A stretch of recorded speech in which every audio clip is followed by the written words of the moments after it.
here with us. So what I'd like to do to start, to get ourselves in the mood, so to speak, is if we can open the gold prayer books, just some traditional short prayers that is a way we kind of greet the teachings, and sometimes I know some people straggle in later, so this way we're not in the middle of a meditation and things like that. So we're going to turn to the bottom of page 97. I think it's 97 in all the books. It's called the Short Mandala Offering. And this is offering, in a sense, a symbol of the universe. And you can just share or look on to somebody's book if you don't have. Can you share books if somebody needs? And you're welcome to join in if you like. No obligation. Bottom of page 97. So this is, you're offering the universe as a symbol in the ancient days when people would, it would be very hard to get a teaching, and people would put all their wealth together to buy one jewel and to the teaching with this whatever offering they could make. And you still see that in Lhasa today with the poor Tibetans that come from 2,000 miles away to Kali Temple in the middle with this very, very holy statue, and they offer whatever they have. It's amazing. It's really heartwarming. So this is a symbol of that, offering a universe. Sometimes we put our hands like this, so the middle fingers in the center are the center of the universe, Mount Meru, according to Buddhist cosmology. And then there's 4 continents. 1, 2, 3, 4. It's just a symbol. But what you'd like to do in your mind is imagine you're offering not only the finest things you can imagine, tangible items and gold or beautiful flowers, beautiful sunsets, but I like to offer all the love I've ever experienced, my precious family, precious friends, all the most incredible things you can imagine. And just imagine it kind of piled up, spreading, filling all the space. And we're going to symbolically offer that with this prayer we'll read in English for us to create the cause for the teaching. Bottom of page 97. This ground, anointed with perfume, strewn with flowers, adorned with Mount Meru, 4 continents, the sun and the moon. I imagine this is a Buddha field and offer it. May all living beings enjoy this pure land. And then we'll go down. Idam Guru Naratna Mandala Kamira Tayami means please accept this precious mandala. And then Refuge and Bodhichitta, which is the last prayer on page 98. This is standard before most teachings. Refuge is where do we seek more protection from suffering. We take refuge in the Buddha, Dharma, and Sangha. So the Buddha we know, historical Buddha, on another level, the omniscient mind. Dharma are the teachings, particularly the teachings on the nature of reality that will free you from your suffering. The Sangha is a spiritual community like monks and nuns. It could be like a center like this. And ultimately those who've had a direct perception of emptiness or the nature of reality.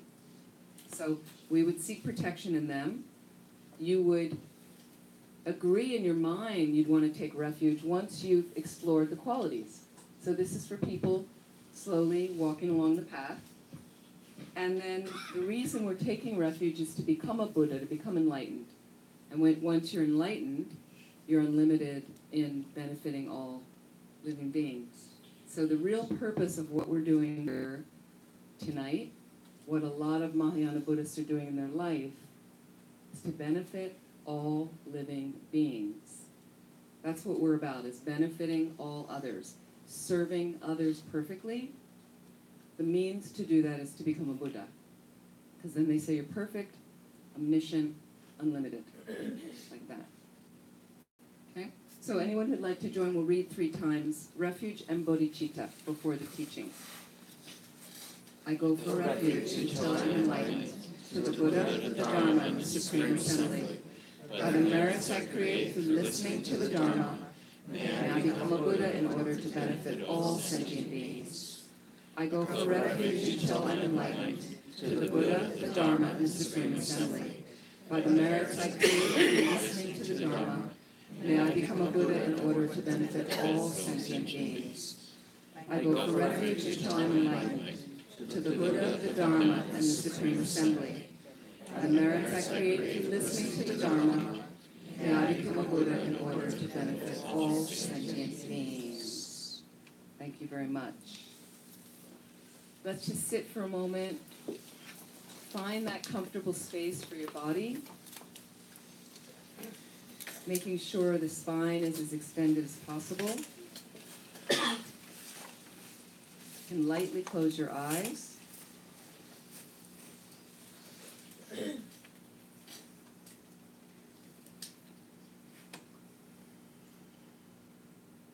And just allow a natural, normal breath to move through your system.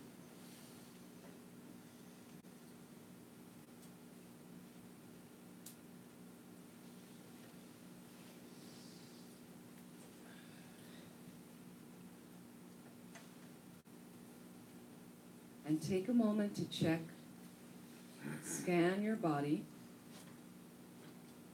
If you find any places you're holding tension, use your breath to open up some space and allow that tension to release, bringing you to as comfortable a place as possible.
Find that place again in yourself,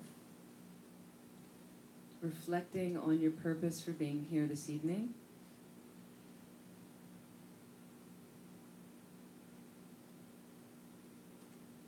And just considering how fantastic it would be if you were unlimited and able to help all beings every moment, knowing exactly the perfect thing to say, the perfect thing to do, the perfect thoughts to have in order to help any being that needs your help. Imagine if you yourself could be in that place.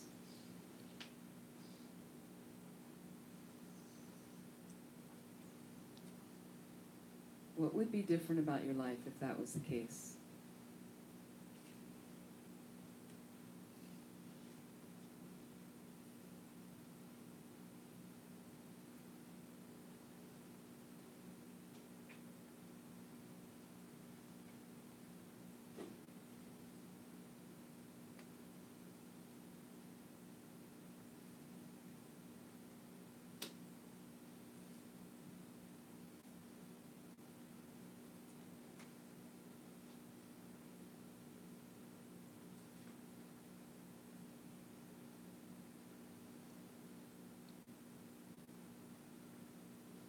So from our place, let's say as ordinary beings,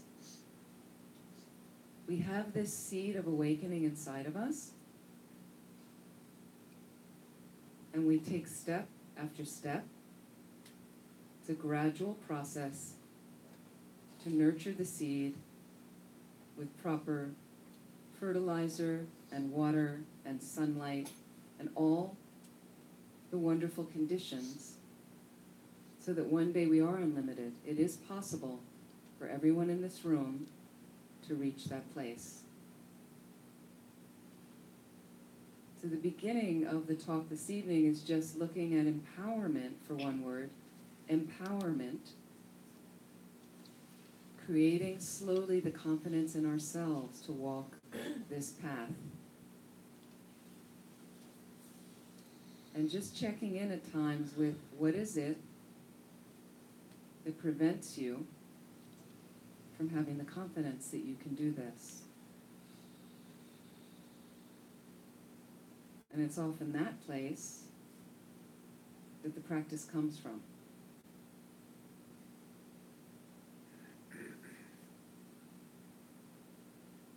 So is there anything you could adjust right now?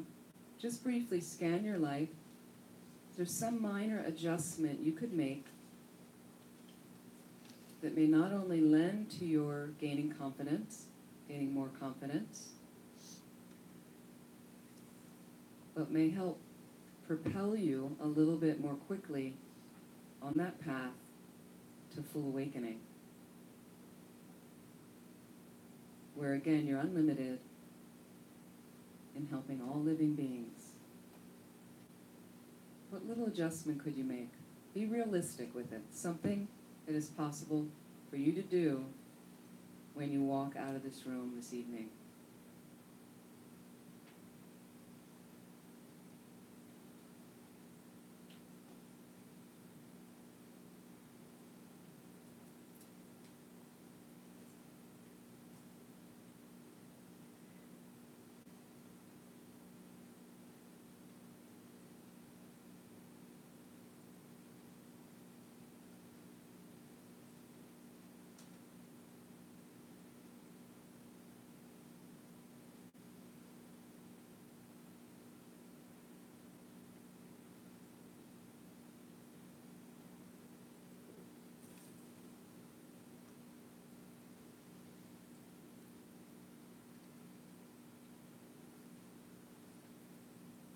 Make a determination in your heart right now, just to yourself. You will try your best to make this adjustment.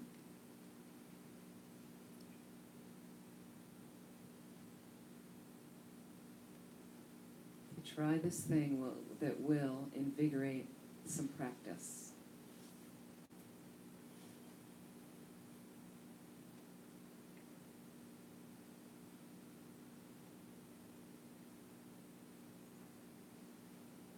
So please relax, and slowly you can open your eyes.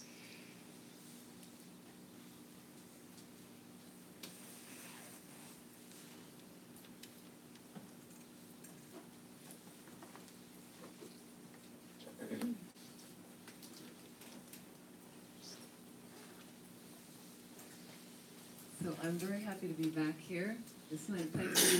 Thank you so much for coming, taking the time. And I do apologize, I'm teaching from my phone. I'm on the road, and this is sometimes the easiest way to do it.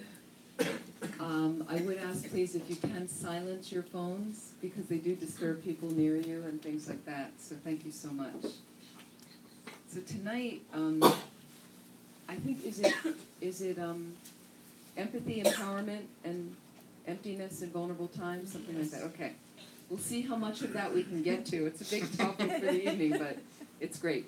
So what I want to do is talk a little bit, to start a little bit about compassion, and talk about empathy and our relationship first with that. Something I think our planet needs some help with right now, and we all have this great capacity in ourselves to dig a little deeper and find compassion that is in all of you. We all have that seed. Sometimes it just gets a little bit covered, obliterated sometimes. When we get scared, we get reactive negatively. So what do we do in this case? So let's just first look at kind of compassion leading into empathy, and then how do I start to gain the confidence to move from this place? And what happens when I get scared and angry and all these negative things come up?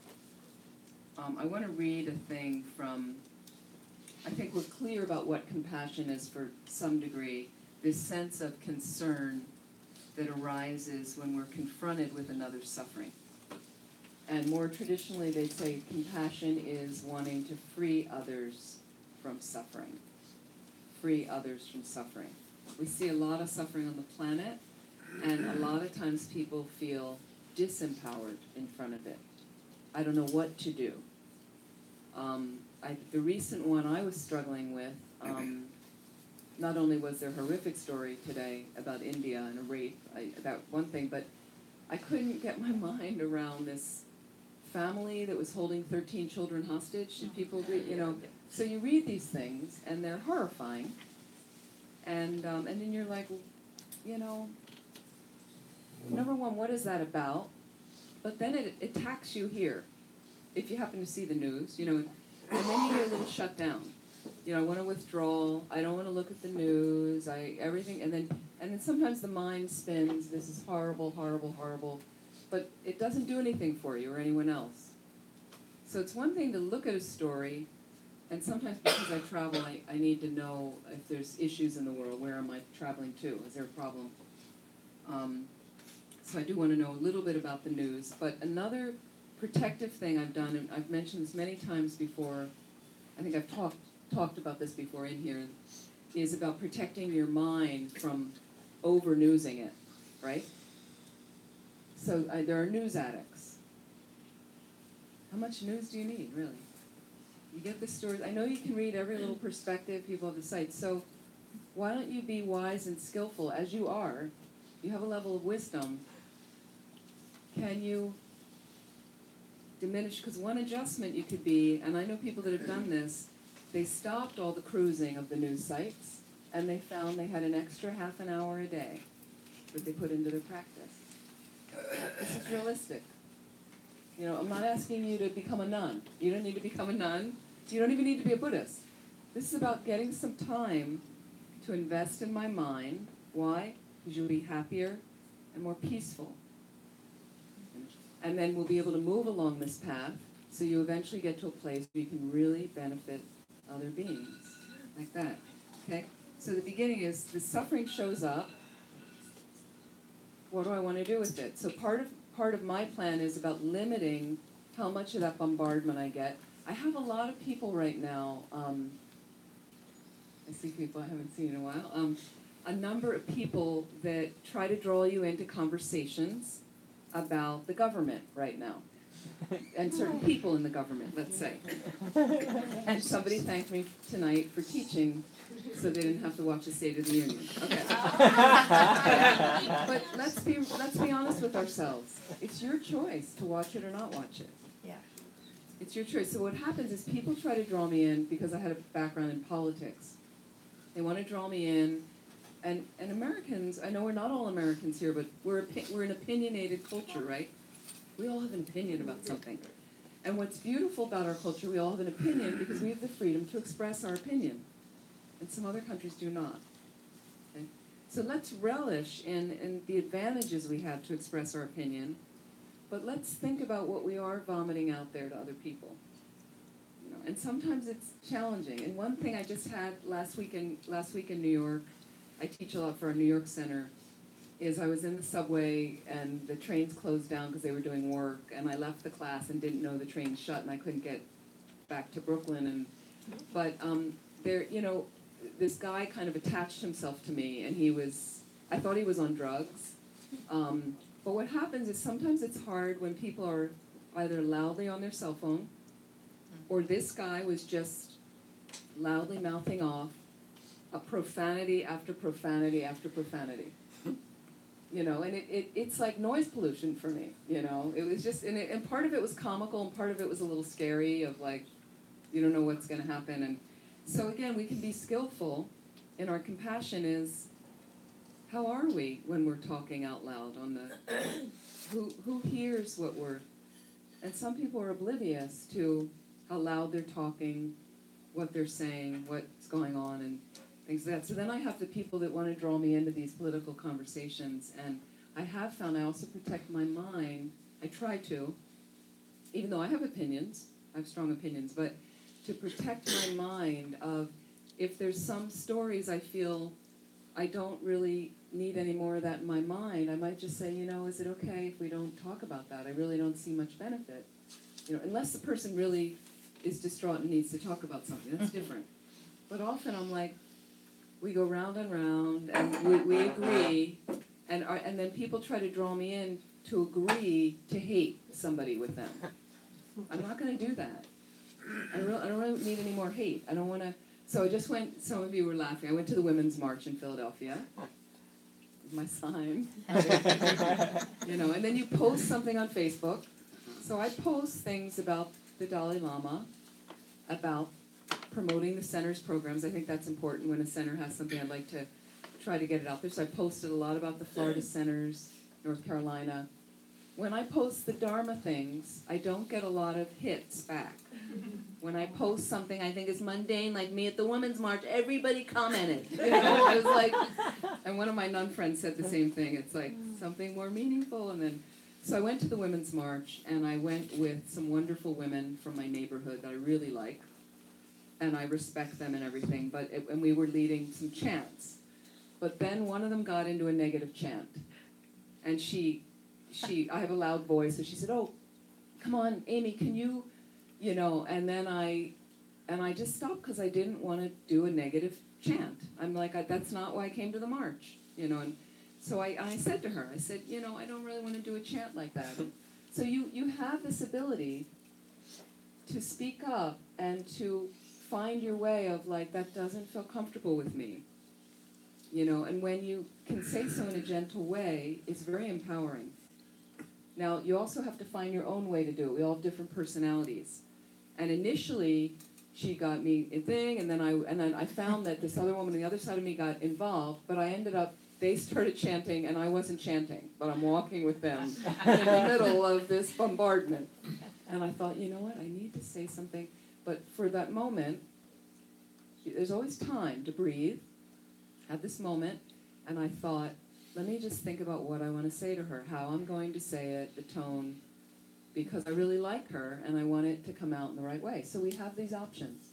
And sometimes someone's in your face and it's coming really strongly. So if you don't have the time then to think about it, someone you work with, let's say, you go home. That's why we sit on our cushion and do some meditation, so I can get back in touch with that seed in myself, which is where the compassion comes from. It's always there. That's where your wisdom is. It's always there. And then I can go back and say, no, what would be the wisest, most compassionate response when I see the guy at work tomorrow? Because I was really challenged today. I know I can handle this, but I want to. And then you practice a little bit. Right there in your session, you practice how you would say it. If you have an opportunity, you say it out loud. We have to rehearse. Okay, so what we're practicing is to get our mind into a better position, right? And it's a process, it takes time, but that's how we do it. So sometimes sitting on the cushion, and then I try to go out there back in front of people. Sometimes it'll happen quickly, like at the march, literally it was like, 30 seconds, and I got myself ready, and then I said, hey, and it came out really nicely, and she was like, oh yeah, you're right, and off we went, and then sometimes you need a day to think about it, or more than that.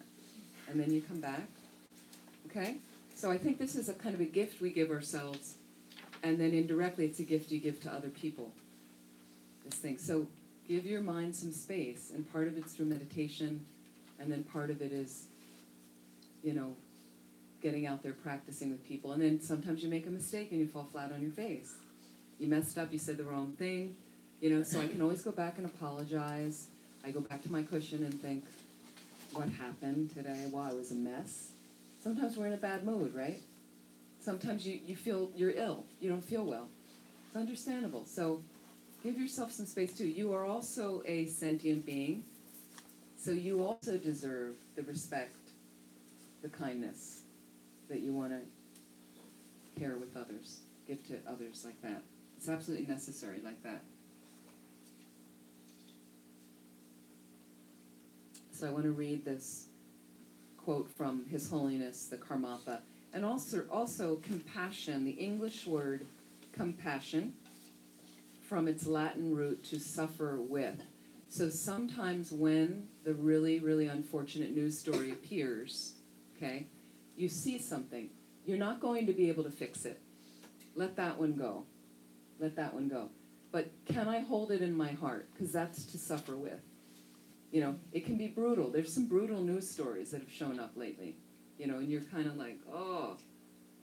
And for a moment, can I just be there with my discomfort? Can I just be there with my discomfort? So mindfulness right now, as most of you are aware, is a very big hot word as far as spirituality in the States. Mindfulness courses, mindfulness-based stress therapy, it's huge right now, and I think it's great. And it was started in the States with John Kabat-Zinn, who's a lovely guy, and His Holiness has met with him about it, and His Holiness said, fantastic, wonderful, just don't call it Dharma. Okay, so I want to make a distinction. Mindfulness is really, really helpful. It's not Buddhist per se. It's not Buddhist per se. What makes something Buddhist more so is if you're able to evaluate your type of behavior, mental and physical, but mostly what is going on in your mind, okay, and apply countering antidotes when it's negative, okay, by looking at your mind. So you are technically like an inner being. You know, I'm going inside when something is obstructing and something is a problem and something's not working, or I'm very attached, or I'm very angry. I'm not blaming out there and looking for all the solutions and all the happiness out there. It's in my mind.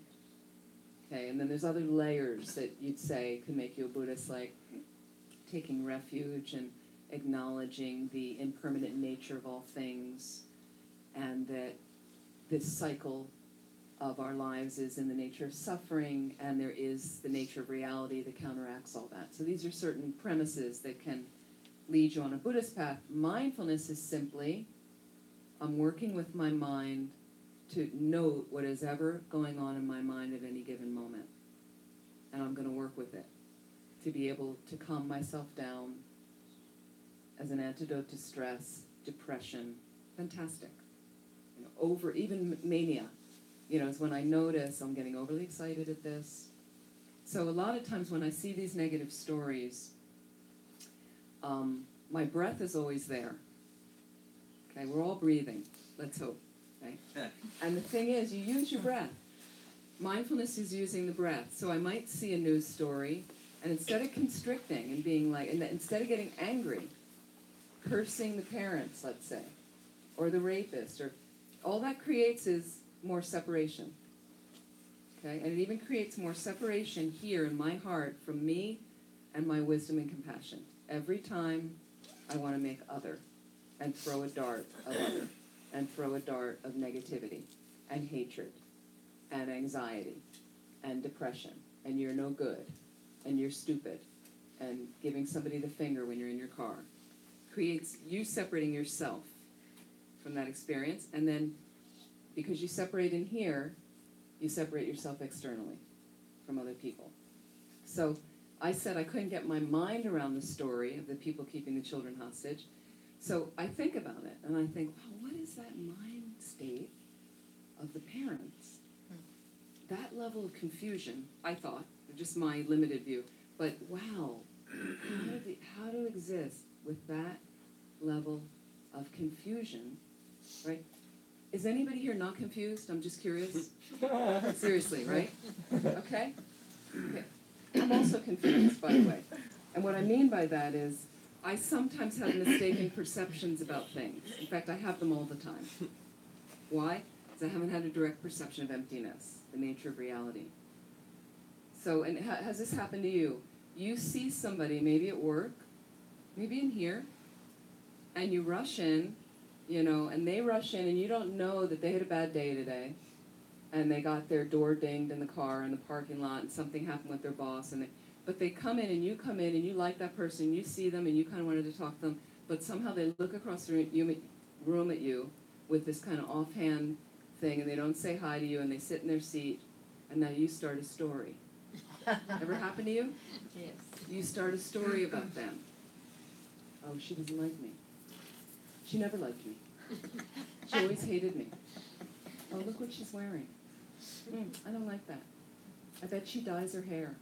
I bet she's, I bet she's really, you start this incredible saga, right? From what, one little look? And you don't even know, did you ever ask what to think, consider what hurt the other person's experience is? No, because it's all about me. I don't have emptiness, so it's all about me. I'm the most important thing. You need to pay attention to me, right? So we miss all this chance of connection to go over to the person. Hi. Maybe they're wondering how come you didn't say hi to them. But so as soon as you get the story, not having the direct perception of the nature of reality, emptiness, I can let my story go. But with mindfulness, I watch the story. Now I watch with amusement. Like, it's like sending out a giant elephant over there, isn't it?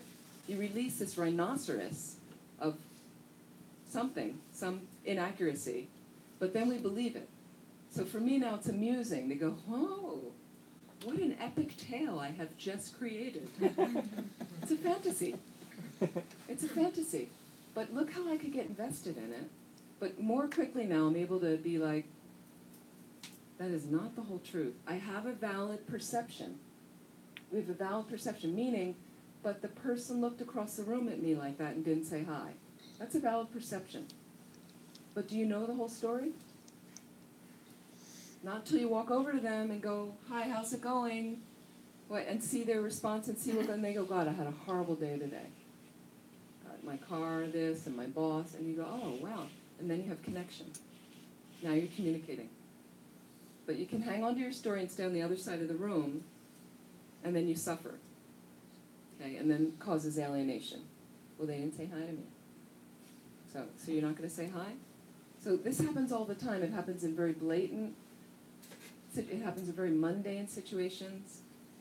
So please check your mind. So mindfulness very much lends a support to this. Let me see what's going on. And the other thing with the mindfulness is I read a terrible story, and then it gives me space as I'm breathing, and I see a story that's horrible, so you get tight. And you want to withdraw, and you want to blame, and you say the parents are horrible. But no, I get to breathe. I'm checking my mind, so I get to go, oh, that is an awful story. And I take another breath, and I might even say, that is so depressing. And I might take another breath and even have a thought of like those poor kids and whatever. But slowly I release it, and then I think, you take a few more breaths and you think, those poor parents, the amount of suffering they've created for themselves, the legal stuff they're going to be involved in, they will be in prison the rest of the, it's a nightmare for them. That level of confusion, right? So we all have confusion. I don't know all of you in the room, but we have confusion, obviously, to a much lesser degree. Unless you're holding people hostage at your house and you don't know about it. Okay.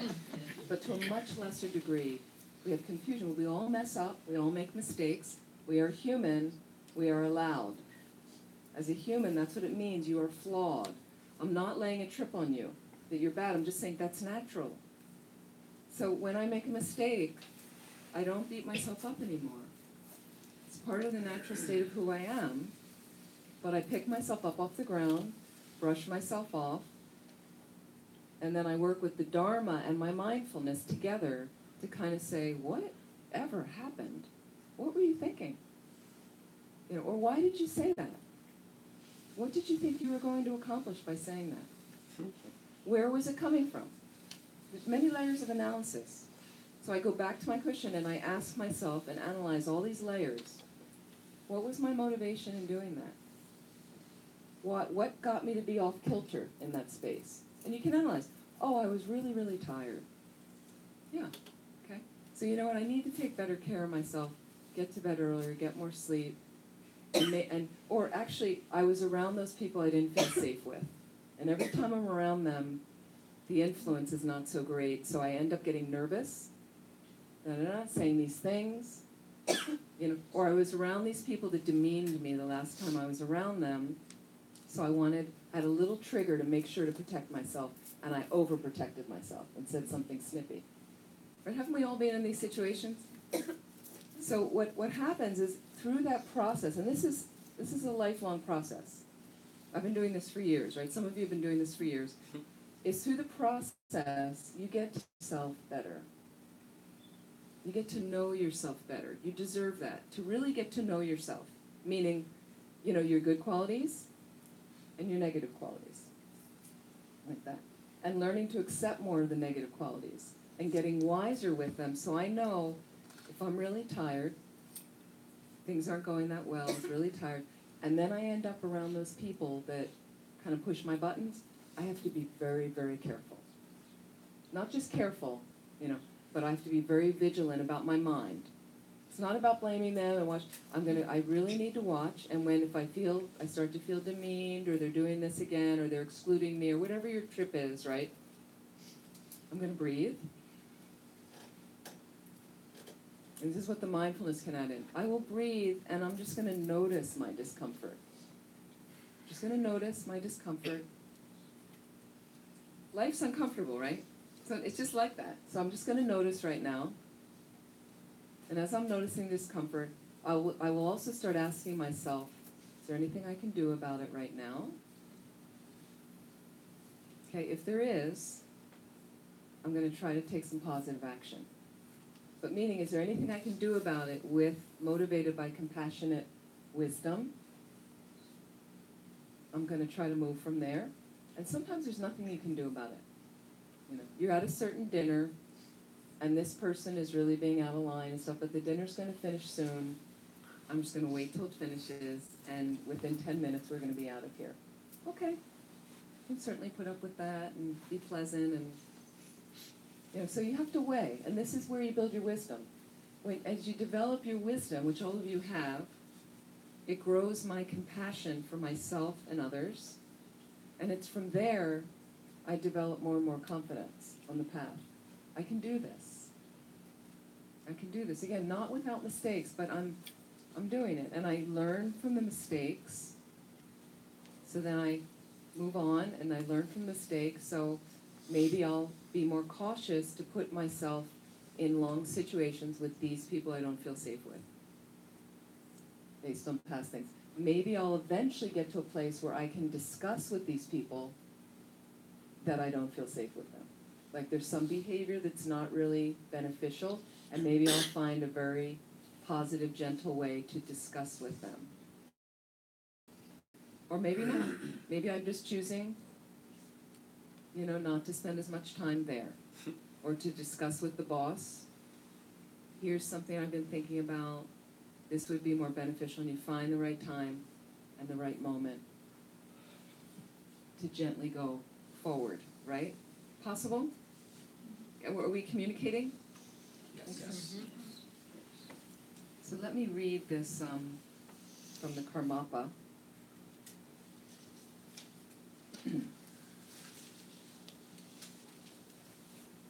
And then in Sanskrit, in Tibetan, word for compassion, ninje, literally means the king of heart. So the king of heart. So that tells you where compassion is in the Tibetan system. The king, it's the top. It's very, very important. And in Sanskrit, the word is karuna. Karuna. So you've had teachers here. Ninje, Paula has come and taught here. That's her Tibetan name. Karuna will come and teach here. And these are all old friends of mine.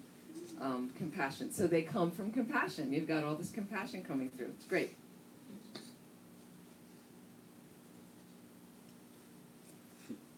Okay. From His Holiness, the Karmapa. And I do feel right now, globally, there is a need now more than ever for us to start to really develop our compassion, our empathy. Empathy takes compassion, I would say, to a deeper level. You're really adding the width along. Compassion has quite an extensive wish to free others from suffering. Empathy gets down in the rut with them. Your kid has the flu. I know what it's like having the flu. I know what it's like taking care of people with the flu, and you're with the person, I'm really sorry. Can I do something for you? Can I bring something to the house? You're really sharing it with them. If pity makes the other person a victim. Pity's not going to get involved. Oh, I'm so sorry. But, I don't want to go near that one. I just had a very unfortunate, one of these 2 funeral weeks that you have. I had 2 funerals 2 weeks ago. I mentioned this in Miami. One was our dear friend of the family in his 70s, sudden death, probably a heart attack. And the other one was a 15-year-old from a suicide. Oh. So the family, obviously, not only will never be the same, they're fractured, absolutely broken. It's a parents and a 14-year-old sister, horrible. And we went to the funeral, and I think a lot of his class came, so there were like 1,000 people there. And so 1,000 people in this room, in this space, the pain was so thick that everyone I know that went, when we later went to the family's house to meet with them, everyone that went later was talking about how exhausted they were, because you're from the pain and the depression. You don't know what to do with that kind of thing. And I was just kind of a little bit, the people were coming up to the parents at their home later, and I was kind of on the side just observing to figure out when there was space to talk to them.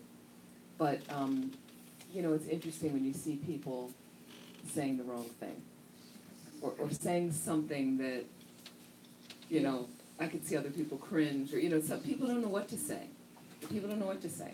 I had no idea what to say, because there's nothing to say in that case. I honestly was like, I found myself crying up to the mother, and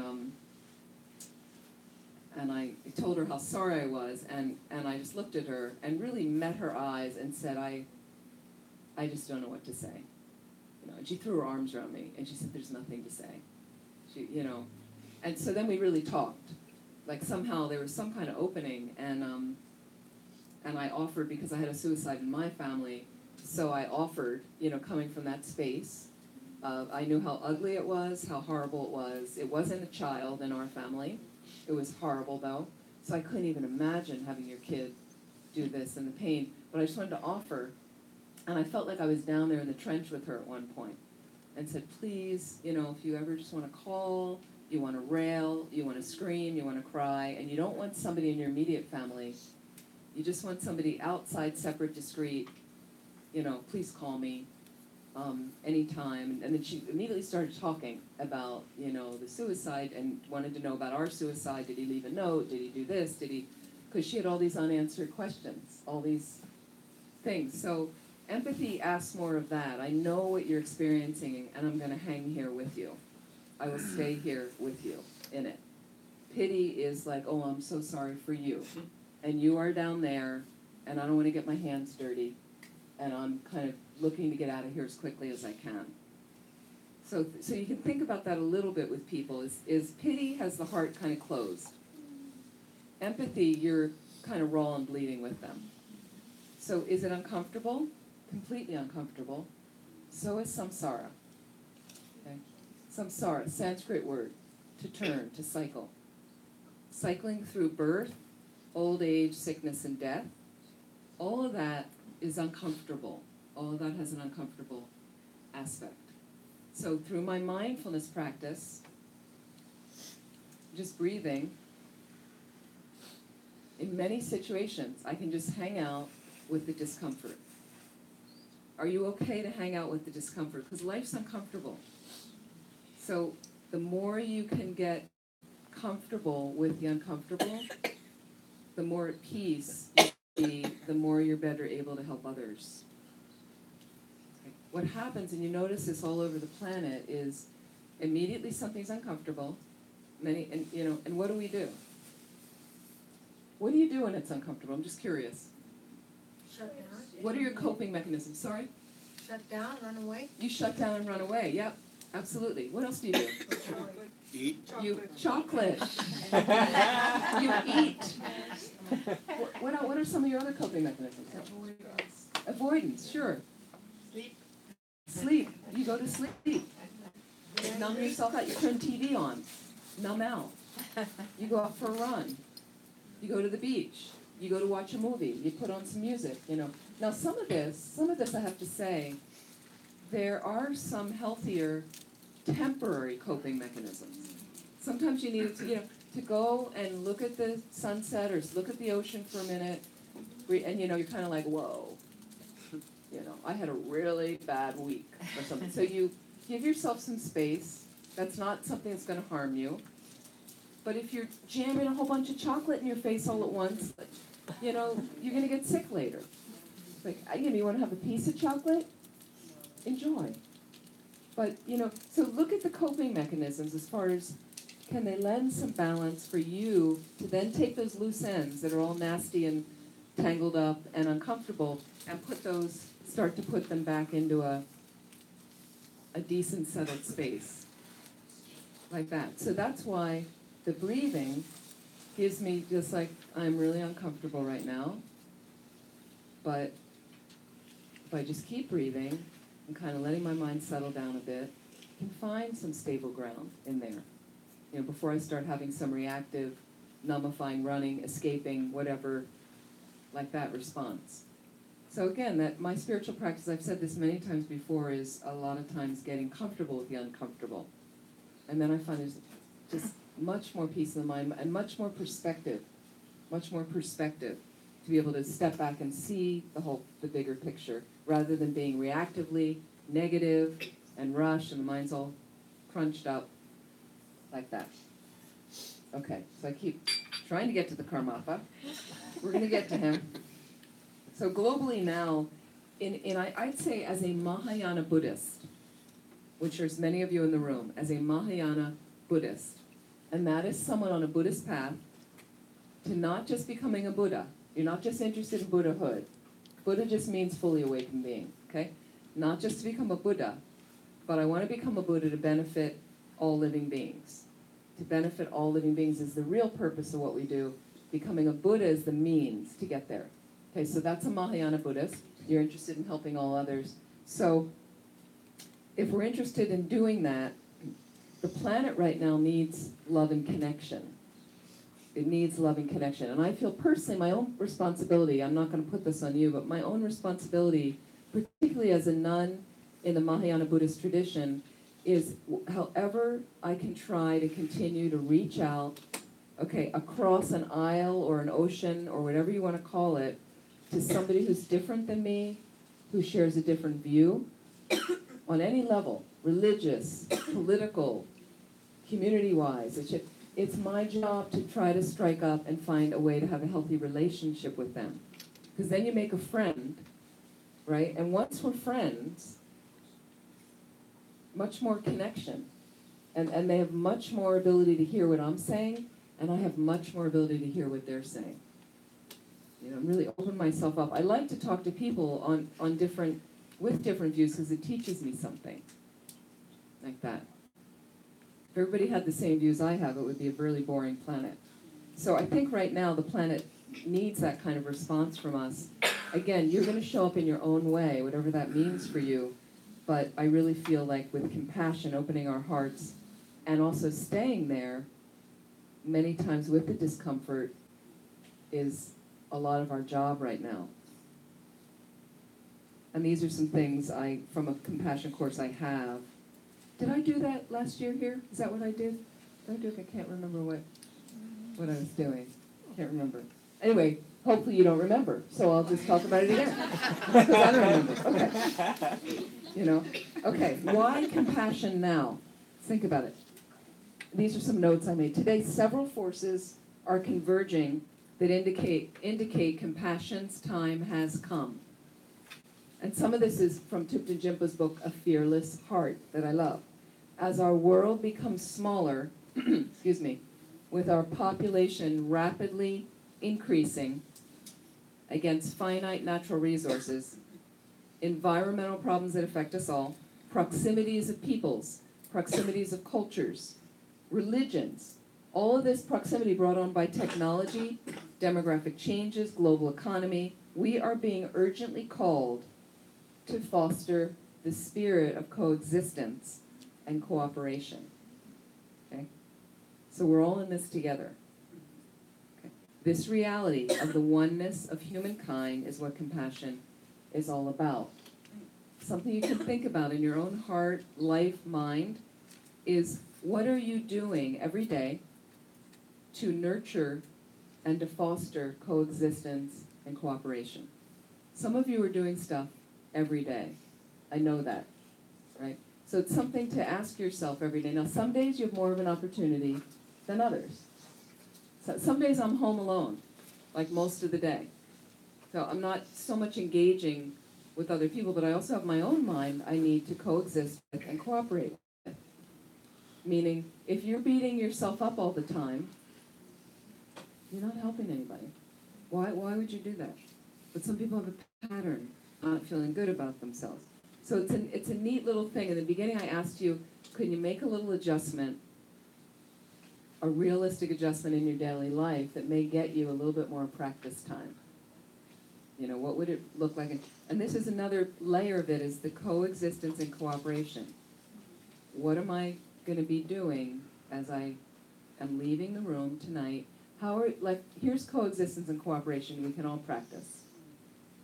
I'm not going to practice this tonight because I'm not driving, but I'll try to be a cooperative passenger.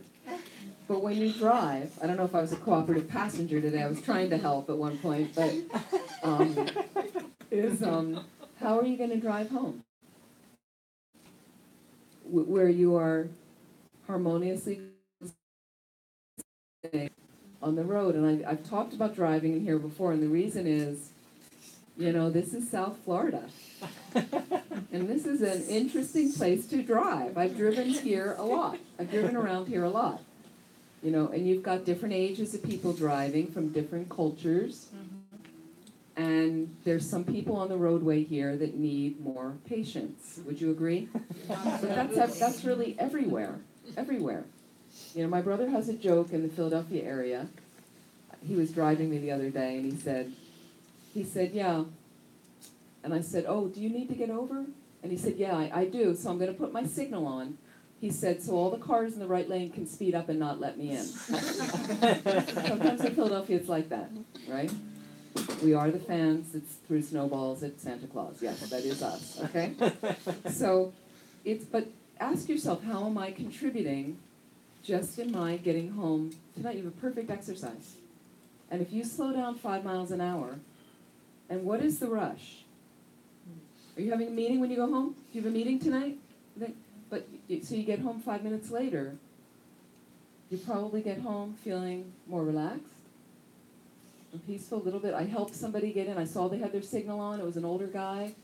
It's, imagine what it's driving when you're 90, 85. I mean, like that. And it's nighttime. I know people in their 50s don't drive at night anymore. So what is it like if you're in your 70s or 80s driving? So we can give them a little, like that. So that's one thing you can think about. Now this is from His Holiness the Karmapa. He has a book out. His book is called Interconnected, Embracing Life in Our Global Society. Embracing Life in Our Global Society. Okay? This is what he says. Are you all familiar with the Karmapa? This is the incredible individual, I think he's going to be in the States this year, who fled Tibet when he was 14 years old, which was 20 years ago, roughly 20 years ago. He's in his 30s. He's beautiful, great teacher, and he couldn't get the education continued in Tibet, and the great danger to the people that got him out, he decided it was better for him to leave, and he came to Dharamsala. He lives below Dharamsala, India, at Kyoto Monastery, and he'll be. But anyway, he's beautiful, and so this is what he says: it is possible and realistic for every person to experience real freedom. The reason we have not managed to do so is we lack an understanding of what real freedom is and how it can be achieved. We need the wisdom to distinguish the egocentric pursuit of self-interest from the pursuit of authentic freedom. Just stopping there for a moment. What do you think about freedom? What does freedom mean to you? Are you free? Do you feel free? Do you feel pretty free? Great. You don't feel free? I don't think I'll flee the States. Mhm. That's why we're going to the retreat. You can train me to flee the States. Right. So think about how other people, your experience with freedom? Okay, hang on, Laura. Let somebody else talk. Yeah. What is other experiences of freedom? Choice. Choice. That's what I need, choice. Choice. A lot of us have choice. Some people don't have choice in this country, right? Right? What is others? So it's interesting. Yeah. Feeling emotionally free. Feeling emotionally free. Do you feel emotionally free generally? Discrimination is what I want. Free discrimination. Sometimes yes, sometimes no, right? Yeah, exactly. So an openness, yeah. It is interesting. And sorry, the microphone's a little okay. So it is interesting to first understand your relationship with freedom. And we, to the most degree, I don't know all your stories, but looking around the room, we have one level of freedom, no doubt, because we got ourselves here in the room. So you have a choice. Tonight I'm going to do this. You know, you also have a country where it's legal to meet like this. And it's also legal to have a Dharma center, and it's legal to disseminate the Dharma and talk about the Dharma and meet. Some countries in the world, it's not. Can't talk about Buddhism or meet. Buddhist center. Okay, Saudi Arabia. Okay? Like that. So that's something to think about what gets you really free. So this is something we'll move into. And this is His Holiness the Karmapa to go on. Okay, I need you to just be quiet, okay? Thank you so much. So that people can hear the quote. When I hear what people say about freedom, sometimes, he says, it sounds to me like longing to live out the fantasy of being independent and absolutely autonomous, of being free of consequences and responsibilities. That is to say, exempt from the principle of interdependence. He says there's no such thing. We cannot exist outside causality or outside the connections of interdependence. And so freedom cannot be a matter of escaping from those connections. Okay? The United States of America It's terrible. is terrible. Okay, there we go. Right. Okay. Okay, but let's look at the United States of America, okay, was founded, I'm going to say, for white people. Only for white. There were people living here before us, by the way, native people. Then we invade, we come in, but for white people it was founded for religious freedom and independence. So pervasively, cultures, it's very interesting how they get founded or who comes in to colonize a country, okay? And that reverberation goes through most of the people that I know that live in the United States and were born in the United States and grew up here. This fierce independence. And I teach all over the world. So more than Europeans who live in tiny little countries all butted up against each other. But the United States, no boundaries on the sides, friends on the north and south, we are fiercely independent. You know, so we want to do it by ourselves. I don't need a teacher. I want to live in a vacuum. I want to live in my own house. I want my own driveway. I want my own washer and dryer by myself. And then suddenly there's a life-threatening illness, a trauma, or you become old, and you're like, I think I need help. And I don't even know how to go about finding it, but I forget about the interdependence and things like that. So this is, you know, we have to be more realistic. We're all interconnected, by the way. We're all interconnected. The only reason I'm here tonight, Nicole contacted me. The only reason Nicole's here, people helped her. The center's here because of all these people that helped. Every little cushion, every tile was thought about by somebody. What they wanted. It's the only reason Thupten Khunga Center exists. It's amazing. Okay? So this is what His Holiness goes on to say. His Holiness the Karmapa. Only freedom developed on the basis of a realistic view of who we are and how we relate to others can be authentic. and extended universally to all. If we acknowledge our interdependence and take into account the vast networks of interconnections in which our lives and actions are embedded, we will find that our own freedom is inseparable from the freedom of all other people. When we truly appreciate this fact, we experience interdependent freedom, a freedom that does not detract from others' freedom. This is the freedom we can all enjoy together without conflict. So something about bringing this slowly into your heart when you want to be first in the line on the highway. I want to go first. I don't want that guy to get in. Again, you have to remind yourself, in order for us to get down the highway together harmoniously, we're all in this together. So what am I going to do? Be 3 minutes later and let the guy in? You're at the supermarket. Think about how you're in the supermarket. Right? You're in the supermarket with other people, and they're getting in the line, and can you help people there? And there's so many opportunities to help other beings. You're in a shop. You're in a store. You're both going to the checkout, to the cashier at the same time. Interdependent freedom. You'll be happier because you let the other person go first. Sometimes you're in a hurry. I understand that. Sometimes I've said to somebody, we're both approaching it, and I've turned and said, I'm so sorry, I'm in a really fight, but I've already made connection with them. There's a smile, and then they're like, oh no, sure, go ahead. And then we have a little date now. We have a little communication. We're together. Rather than like rushing in front, I ignore you, because I'm in this by myself, I'm in my own bubble. I ignore you, and then the person behind you is kind of like, sure. But you see, so anytime you get an opportunity to connect, first of all, check. How are you connecting? Healthily, brightly, compassionately, gently. Right? Like that was me over there. How would I want the person to connect with me? Okay? Turn the tables like that. So then you're making friends with everybody on the planet. You have an opportunity. And I often have in my heart, I think, two of my main teachers, Holiness the Dalai Lama, Lama Zopa Rinpoche.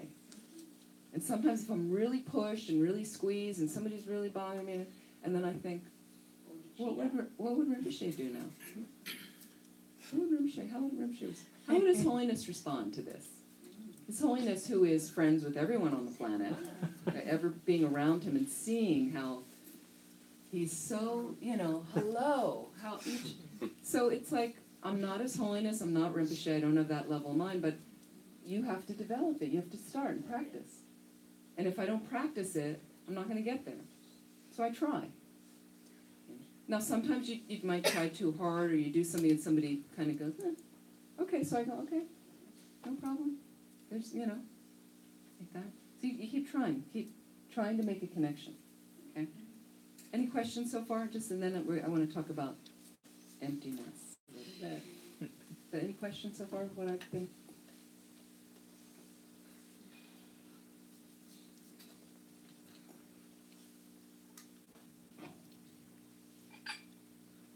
I just want to address the thing that you just said. Mm-hmm. It's fascinating. Thank you. So when you make a connection with somebody and you try to do it the gentle, bright, pleasant way, right? And the person is, shuts down on you, gets pissed off, is negative, doesn't communicate, whatever. Right. So the response isn't what you want, okay? Right. And you're not on your best game that day, even though you're trying your gentle, bright best. Right. And you get caught off guard by their response. And you become angry. Disappointed. Yes. Disappointed. Yep. First, and then angry. And sometimes it's lickety-split between the two. Mm-hmm. So you find yourself caught in this disappointment and this anger. And the immediate reaction, because you're tired and not at your best, is to tell them something negative back. Swear at them, curse at them, dismiss them, tell them to blow it off, whatever. Can everybody hear over there? Yeah. Okay. But you're still practicing Buddhist. Really trying hard every other moment of the time, but you mess up. You have a lapse. You have a lapse.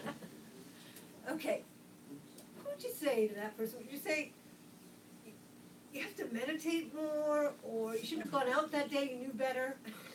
So what you're saying to yourself Yeah, like, in your response? yeah, like, how do you help yourself with that, because, like, sometimes I say to myself, it might not be a good idea to go out today. Yes. It's not a good idea to Yep. interact with the humanity. But life happens and you have to go out and work or whatever. That's right. So I keep telling myself, maybe I should meditate more, breathe more, meditate more. I don't know, but I wish I didn't have this hair trigger thing that is Okay. deep-rooted. So partly, again, it's a process. Yeah. So that's why we call it practice. Like if you're meditating, some people call it practice.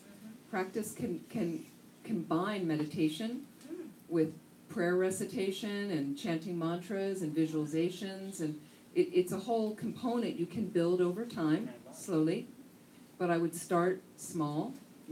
So it's practice, meaning practice makes perfect, and anything else we've learned, we've had to do it over and over till we got good at it. So you have to be gentle with yourself too. And I mean, Jackie would mention that from Lama Yeshe. He always had this famous saying, I never met Lama Yeshe, but be gentle with yourself, right? And you'll be gentle with all others. And so it starts with there of acknowledging myself as a human, which means I'm limited and will sometimes get angry, get depressed, get anxious, say the wrong thing, snap at somebody. That's just normal. And let me try to minimize that. But when I do it, let me fold it in with compassion towards myself. And if you can, get back on your cushion, analyze what happened. And then the other thing is a layer of protection, meaning through my meditation and my overall practice, my overall spiritual practice, I've learned a lot about myself.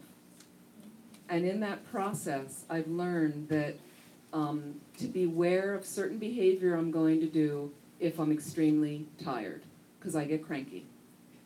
I also know there's certain people I might be around that may push my buttons. So for instance, in the subway the other night in New York, this young guy attached himself to me. I think he was on drugs, some kind of speed. He was something, but he liked me. Whatever was going on, he wanted to be with me. So the subway closed, and there was no more trains. And it's like 9:35 at night, and I have a distance to go, and I need, and I'm like, and it's cold, and I'm like, okay, this isn't what I planned. So I go up to the booth, and I had this process. I went up to the booth where there was a guy, very nice, but I was up in the booth. He said, there is one more train coming. He told me, don't even pay, just go through the thing, go down, let me go. And I'm waiting down there, and I've got my friend with me who's mouthing off, like, I'm just like, not really what I needed, but he's there, and I'm kind of in between, like, is he dangerous? He's annoying, what to do with him. And then I go down, and there's some workers there who are like, there's no more trains. Okay, and I said, but the guy in the booth just said there may be, and they're like, there's no more trains. I said, okay. I go back up. With your friend. With my friend. But not until, but I go back up. Now I'm at the booth again. And the guy's really nice. He's there. And I come back up and I go, hi, it's me again. But now I've got my friend over my left shoulder, like right here. And he's cursing at the guy in the booth. And I'm like, so I kind of went like, excuse me, like, excuse me, maybe not the best Buddhist response, and none, but I'm like, I can't tell you what my mind was saying, but I'll tell you what my mouth said. Excuse me, a little sharp. Excuse me, I'm speaking. I want to hear what he's saying in the booth. You can never hear in the New York subway. So then the guy says, they told me, the last train is 9:48. There should be one more. Tells me again. He goes, go back through, and this guy was just on me, cursing, and so finally I'm downstairs back again, thinking maybe the train will come, and there's an announcement. So I want to hear the announcement. Now I don't know if you know the joke. Some of you have ridden the New York subway? Sure? Okay. Saturday Night Live, years ago, did a skit. Did anybody see this? New York Subway Announcers School. Okay. They're all in a classroom. And this is what they're practicing. Okay, the teacher would say this. And you can never understand. And sometimes I'd be on a platform waiting. An announcement would come on, and half of my platform would leave and turn up on the other side. I'm like, did they hear a message from the universe? I missed it. I didn't get one. I'm like, what did they hear? What possibly could they hear? But this announcement comes on. The announcements have gotten better. They've gotten better. So I'm like, I want to hear what it says. But this guy is yelling, and so I turned to him, and as nicely as I could, I really meant nice, but what came out was, please shut up. I'm trying to hear the announcements. But then part of me was like, it could have been really stupid because he might have had a knife and just popped me. You don't know. Or a gun. Exactly. So then I was kind of like, that wasn't a very non-response, but I couldn't. But part of my motivation, which I was really clear about, was I just needed him to stop talking. Like he wasn't hearing anything else I was saying. So sometimes you say something sharper that, So again, I'm not going to beat myself up. I'm doing the best I can. But I knew the trigger was I got scared of him. I didn't know what he was doing. There were less people on the platform. It's night now. If I have to go upstairs, will he follow me? I'm on a minorly semi-deserted area. Is he gonna, So I know that enough about myself. If I get scared, find other people to support me or protect me, to go around other people, and I did. I went downstairs, and then there were the other workers, and I felt fine around them, and then oddly enough, the E came by, the E train. Not the train I wanted, the E. And we look at it, and the door's open, and he goes, "This is our train." Whatever it was, we had some little karmic connection. "It's our train," he announces, with great glee, like we were getting married, And he says, "Come on, this is what we've been waiting for. This is our train." And I just looked at him like, "Good." I just said, and I just stood there. And he got on the train, and the doors closed, and he left me to go wherever he went. I don't know. It was like, okay, one thing settled. Now I have to figure out how to get home. So again, you work on it. And I went back, and I kind of told the person I was staying with, and I said, I just told somebody tonight to shut up, And I said, please, but I look at it, and then I think, what would be a better response? But again, I have to be cautious with myself if I get nervous in a situation. And then I also know, you'll know certain things about yourself. This is a funny thing about myself. Today's Tuesday, right? So Tuesday's a really good day of the week for me. It's my day, Tuesday. When things go well, it's always a Tuesday for me. Wednesdays are not that great for me. That's tomorrow. So tomorrow I might be a little bit more cautious with myself around people, and tomorrow's a pretty easy day where I'm staying. It's pretty sedate and very, very nice. But I do notice if I have a project to do, and if I'm out and about and trying to finish a thing and trying to connect with a lot of people and communicate, and it's a Wednesday, I might look at the week and kind of go, oh, let me schedule all of that for Tuesday, because I just know 9 times out of 10 it's going to sail. And if it's Wednesday, I'm going to have all these obstacles.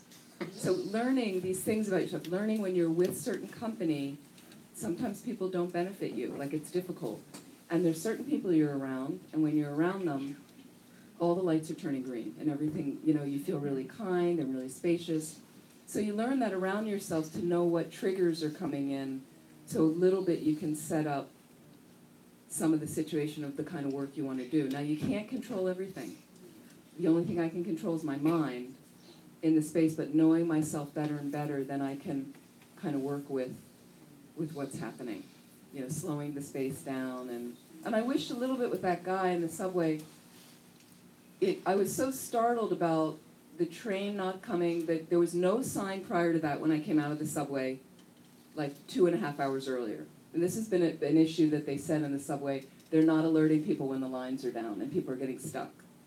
So I heard this, and suddenly it was happening to me, and then I was like, I just want to get home. I'm tired, you know, and so had I had a little bit more space in my mind of noting the thing and then noting I was a little bit alarmed that that it was blocked, and then kind of should have had a moment there of breathing and saying, okay, so we'll just figure out plan B now. What do we want to do? There's no train. Let's check about the trains. And then if he had come up, I think I would have had a little bit more space in my mind. But I was more reacting than being mindful. So you do the best you can. You do the best you can. Let's talk a little bit about emptiness. This is what, as we say, cuts out the root of our suffering. So if you're talking about being empowered and working with compassion and empathy more and more, how do I want to get in there with people if it's scary and if it's ugly and if I'm angry, and stay with that person through those spaces? Some of us have friends that are chronically depressed. Some of us have friends that are on a lot of anxiety medication. Some of us are close with people who are addicts, and you're trying to stay present with what is showing up. And sometimes it's not what we expected, not what we wanted, right? So using the Dharma with mindfulness very much. But let's look at just the nature of reality. The nature of reality. It talks about our interdependence. It's all about that, what His Holiness Karmapa was saying. It's all related to our interdependence. And part of it relates to how things fundamentally exist. How things fundamentally exist. So what does that mean? In emptiness, we deal with some terms. Some of the terms I'll use are inherent existence. You've heard this inherent nature. Okay. Another one is meaning the same thing. These are all synonyms. Inherent nature, intrinsic value, concrete existence, existing from its own side, with its own character, independently existing, permanent, things like this. All of these things, all of those synonyms I just mentioned, again, inherent existence, intrinsic value, concretely existing, is what we impute on reality. Whether it's phenomena, things like that, matter, or whether it's ourselves, is we have this conscious awareness that there is a glass here, right? There is a phone here. There is a ringer. A very concrete. It can analyze how things exist. And the reason we want to analyze is we impute a misperception on this, on reality. And that's what makes us suffer. Okay? So let's look a little bit more closely.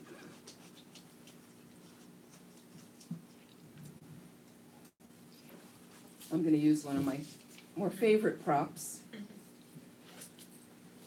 If I can find it here. Oops. Uh-oh, what was that? That's okay. It's just the microphone. That was something else. A pen. Okay. So, what is this? Okay. Pen. Everybody agree? Everybody with me? Okay.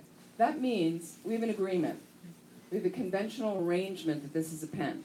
According to human beings in this part of the planet, with our language, let's say English right now, we would look at this and we would say there's a pen there. Okay. Conventional arrangement, conventional reality, okay, we sometimes call mistaken reality or mistaken perception. But what it means is we've got an agreement on one level, okay? We've got two truths operating, and one is conventional, this one that we're talking about now. There's an ultimate truth as well, okay? Emptiness, the ultimate truth. So we'll look at that in a moment. But I just want you to analyze the pen, okay? There's different philosophical schools that will talk about how existence is. And it's very helpful to go through a course on tenets to understand how the schools kind of build on the other until they're finally analyzing in a most subtle way of how the pen exists and what is actually there. Okay? But the two lower schools, the Vaibhashika school and the Sautrantika school, they deal in the Hinayana tenets from Theravadan system, the Buddha that originated in Burma, that moved to the Thai forest tradition, Buddha that exists so in Thailand, Burma, Sri Lanka, Cambodia, countries like that. Okay, where they're very motivated to get themselves out of the cycle of suffering for themselves, to free themselves and reach nirvana. Nirvana, according to our school, the Mahayana school, is not enlightenment, but you're really on your way. It's good, okay? So these schools say, and let's just take the Vaibhashika for one level, is they say that the way the pen exists, and the thing that heartless particle, that means it's a particle, and you could say atom. We're aware of atoms. Breaking down the atom to quarks and smaller things and minute.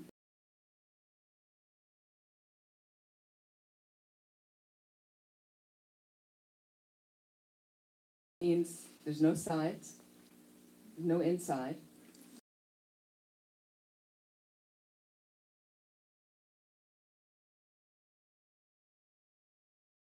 A partless particle. Right, when you think about it, she's shaking her head back there. Right? At that age, she's already got it. Fantastic. She's way ahead of us, okay? But when so you slowly want to analyze, and this takes time. So if it's the first time you've heard it, don't what is she talking about? Slowly. Okay, but they say partless particle, and they say there is something, but what happens is, this is sometimes the way we see existence, and I'll use these terms. We reify, or we concretize everything. My glass, my pen, my microphone, my card, we concretize as if there is a fundamental, essential element in there, like a partless particle. That's what we do. So you slowly analyze, and each school gets more and more and more subtle until you get to the Prasangika Madhyamaka, the highest school. But let's just look. So one way they say, if we analyze the pen, how does the pen exist? Well, one school is going to say it is based on, the pen comes into existence based on causes and conditions. Causes and conditions. What does that mean? Well, in ancient days, you've heard me say this before in here, in ancient days, people wrote with materials on cave walls, correct? Minerals they took and they wrote and started recording a history. And that was maybe completely clear, but is that roughly like that? Like writing in the sand?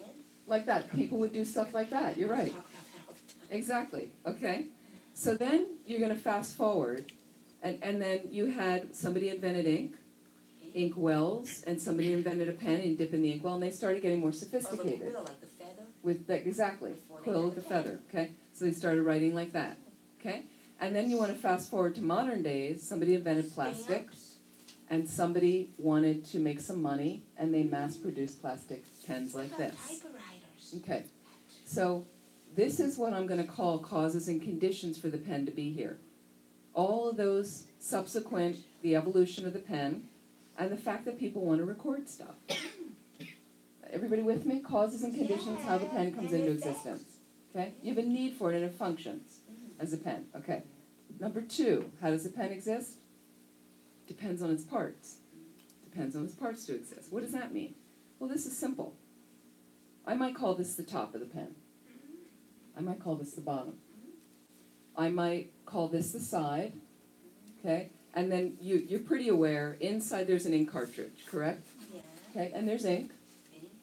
And there's plastic materials, and there's all the molecules that are all the parts of the pen. Okay? So is everybody with me? And then if you want to take this off, I've got this little metal thing and the point. Okay, I think we got it. Those are the parts of the pen. Okay? So with emptiness, you have to be very specific. So we put all the parts together. Parts are assembled now. And there's a pen there. But if you really want to analyze, where is the concrete penness? I'm giving it a lot of weight, this super inherently existent pen that exists for all time and doesn't change. That's the way a human being that has not realized emptiness sees the pen and interacts with the pen. Pen is mundane, but I'm giving you an example. Okay, so if you want to say the parts of the pen, you want to look in the parts to see if you can find that concrete pen. Okay. Is this pen? No. If I took the little plastic thing out in the end and held it up, is that pen? No. What if I just took the plastic tube and held that up for you, empty of the ink? Pen? No pen. No pen. Emptiness. If I took the ink cartridge out and held that up, is that pen? No, it's emptiness. It's ink cartridge. Ink. Okay? So you're analyzing all these things. And if you say to me, if I say, where's the pen? And you go, the pen's here. Here's the pen. I'm going to be very specific and I'm going to say, so I take that little plastic molecule out and hold it up and say, that's the pen? That's a part of the pen, and that's a side of the pen. That's a side of the plastic tube. Is everybody with me so far? Yeah. Okay. Okay. So what happens is if you look through all those parts, we just looked through them kind of briefly. We didn't find pen in any of the parts, correct? No. Anybody find pen in any of the parts? Just curious? Okay, no. Put them together. Okay. When you put them together, you put all the parts of the pen together. Now you just look through all the parts. And you didn't find pen. You put all the parts of the pen together. Is there a pen there? Yes. Yes. No. Label. We just A call label. Label. Conventionally, it's there. Okay, interesting. Very interesting. Okay, so you just look through all the parts of the pen. How is it possible if you put all the parts together that there's a pen there? You just looked and you didn't find pen. How can you put the parts where there's no pen together and that there's a pen? There's a collection. Okay? And what the Tibetan Buddhism would say is that collection becomes a valid basis of designation. Then we're going to move to the highest school. It takes you take a valid basis of designation, and the mind sees a certain configuration of data, and it then labels onto it pen. And then the pen appears. Let me go back to the valid basis of designation. In this case, I'm going to call that a plastic cylindrical tube filled with ink that writes. A plastic cylindrical tube filled with ink that writes. That's a valid basis of designation. It's not pen. Not quite yet. It's a plastic cylindrical tube filled with ink that writes. My mind sees that information. And based on a human with my karmic seeds in this part of the world with my language, there's a gap. And then my mind labels Gap. on the valid basis of designation. Okay? So there's a gap. What covers over the gap of the labeling is my ignorance. Oh. So what happens is the valid basis of designation, my mind puts a label pen on it, and an inherently existent pen appears to my consciousness due to my ignorance. Hang on 1 second. Due to my ignorance. I've missed the labeling process. I don't understand that my mind's first, through eye consciousness in this case, taking in data. That's a plastic cylindrical tube filled with ink that writes. In the next instant, my mind labels pen on it. And then what appears to my consciousness, due to ignorant consciousness, is an inherently existent, concretely, for all time, independent of causes and conditions, independent of parts, independent of a mental designation on a valid basic designation, appears to my consciousness. And a concretely existing pen comes into view. That's not the only problem. Okay, this is the real problem where your suffering starts. I see an inherently existent pen, and then I say, mine. That's the source of all your suffering. My car, my kid, my job, my house. You threaten any of that, I'll kill you. Right? I mean, this is the way people respond. This is how hostility grows. Because of our fundamental ignorance. That's it. That's the source of all your suffering. There's no other problem out there. But we've got these two that are sitting there, and one of them is self-grasping.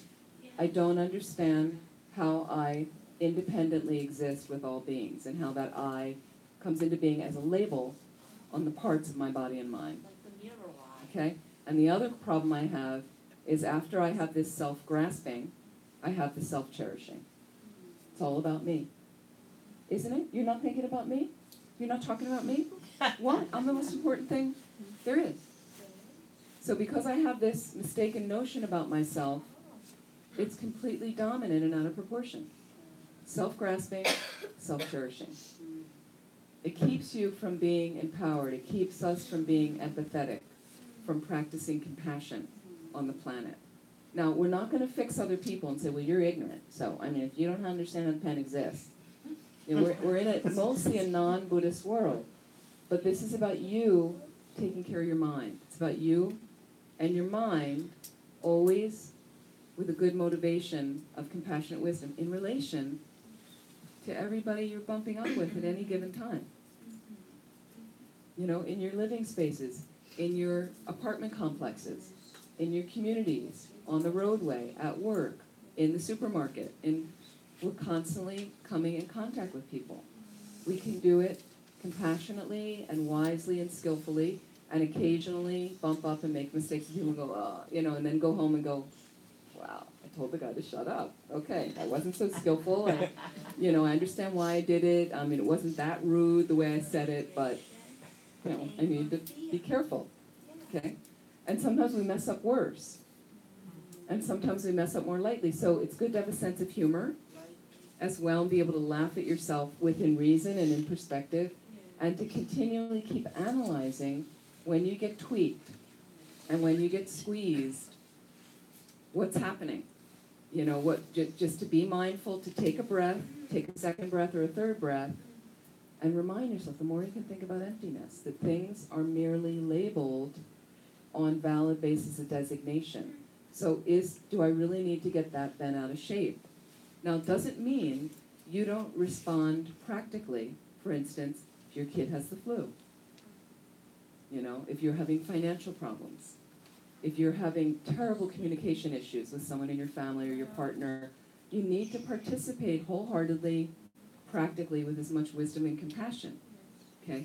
But understanding that interdependent relationship keeps me from blaming you, from making myself bad, from keeping us opposed. And I like to also remember death and impermanence. Death and impermanence, meaning if you're having a fight with somebody, you know, what if you're going to die today? What if it's your last day? Would you be really worried about fighting about this thing? Is it that important? You know? Some things are very important. But it's one thing to assert your thing, again, with compassionate wisdom, to say what you need to say. But am I listening fully to the other person? You know, is my heart somewhat open to them in the thing? And realizing, because a lot of people, they feel threatened and went through, all that little stuff goes away. You're not so much picking on the little things anymore. Am I making sense? Yes. Possible? Yes. That was said to me by a non-Buddhist today. He said that everybody you're talking to is going to die soon, so you can be nicer to them. That's right. Next one I'm just into my That's eye. right. Why? No, it's a great thing to think about. Thank you. And also, I like to think about people being mirrors. Yes. So, you know, this person's really upsetting me, or, you know, what's the message? Why are they in my face right now? There's a reason they're in my face. You know, and this guy for me, this guy at the subway, I've been that way. To be, you know, not with the cursing but sometimes, you know, I'm like a dog with the bones. And did you hear what I said? Did you do the thing? Did you do it? You know, it could have been me. You know, I don't do that as much anymore, but I knew I used to do that. I used to be, so I was like, it's me. You know, thank you. Now shut up. But everybody is a mirror. You know, I've told you before about my conspiracy theory, right? Yes. So let's, you know, everyone is trying to get me enlightened. I really believe that. Even this guy in the subway, you know, I mean, there's people that are there because they show me my mind. He showed me my mind when my mind's fearful. And I kind of went, okay. You know, and if I'm ever in a more fearful situation, I want to be more composed and know have more perspective to know what would be a better response. Just a human being, you know. Wow. And at one point with the guy, we had a kind of, you know, because I saw him and I was like, yeah, okay, yeah, we're both, we need a car, we need a line, we need the A train is what we need right now. Where, you know, we had some little, you know, there's a little bit of that, and then he just kept going on and on. We try our best, really. So let me go through, I'll take some questions. I think some of this, I talked to you a little bit about this last year. I just want to go into some of you are familiar with Brené Brown. Brené Brown, I love her. She's an amazing sociologist. And she's written a number of books. She has, I think, some TED Talks. And I don't know if she's a Buddhist. But she has some Buddhist principles. I don't think she's a Buddhist. She has, in some of the books I've read, one of them is Guideposts for Wholehearted Living. And when we talk about empowerment, and we talk about empathy, we often identify this with wholehearted living. I would like to have a broader perspective and operate from a bigger space here. You know, where I'm considering, this allows me, is the more open it is to consider me and others, not just me. You know, that I am interconnected. And I was grateful, I was thinking in the subway the other night, I was grateful for the workers who were very kind and trying to say, you know, there's no more trains. There was an E-train, so they didn't, you know, but the E-train wasn't really going anywhere. I mean, it went by, but it was like the train to nowhere, you know. But they were trying to help me. You know, they were very much like, you know, there's no more trains. And I was like, okay. And then I had the guy in the booth who was very sweet, and he's saying, okay, you know, I got my schedule, and this is what they told me. So like, we're all connected. It was very sweet, all these people we're all trying to help each other. So that's their kindness being open, and me being receptive to them. I'd say each time, oh, thanks so much, thank you very much.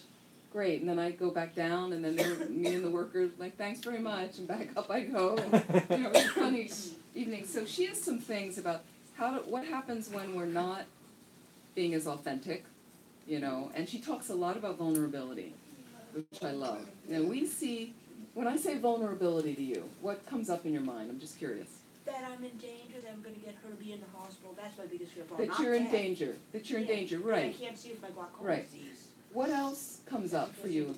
Being in an open space to feel my feelings. Get free from. To being in an open space, to feel your feelings. Wait, let's let some other folks talk. Okay. Other vulnerable, when you're vulnerable. To let others see my humanness. See your humanness. Let others see your humanness. Exposed. Exposed. I think it's a good thing. Any other words? Yes. Vulnerable to my acting on my defects. Acting on your defects, right? Some people might, all of these things. Thank you. All of these things. Some people might see it. I know it could be my dad's of the World War II generation. He would probably see it at times as weakness, right? Okay, not Brené Brown. So she says vulnerability is the birthplace of creativity, innovation, and change. How about that? Yeah. Creativity, innovation, and change. The reason is, when you're vulnerable, you're all the things you guys mentioned. And some of those areas are a little scary to be exposed. People see me the way I see me, but maybe there's some things I'm not sure I want them to see. And you're feeling, you know, all these things come out. So seeing the defects. And so when that happens, and you're opened up like that, okay, sometimes things need to shift. So in some ways, it's that creation seed of innovating, creating something, changing something. It's a very positive, powerful thing. And a lot of you, I know for myself, I've had these, I don't know what I call them, bleak nights of the soul, right? You know, you're down and out, let's say. Bleak nights of the soul, where all the doors and windows are shutting, there's been a major trauma or a problem, something's not working at work, the boss, I'm done with this job, I'm having a relationship problem, whatever you want to label it. Some problem in the family, like that. So when these things happen, you can feel incredibly vulnerable, okay? But instead of folding in the place, you're realizing this system's not working the way it is. So you have to innovate and find something different. Instead of giving over to something negative in it, it's been a very powerful place for me. Because often samsara is a roller coaster. So I know when I'm on a down, okay? When I'm on the down, it helps connect me to so many other beings suffering on the planet. In a very powerful way. Like I'm happy to connect with them, to feel my own suffering, because so many other beings are suffering all the time. Right? And my suffering sometimes is alleviated at times. And then often there's an up. So it helps me to humble the up. You know, some people get on an up and suddenly they're like, everything's great, I'm great. What's the problem? You know, and you forget. So I like to use those bottom out moments so that when things are riding well along, I'm more like, I'm so thankful.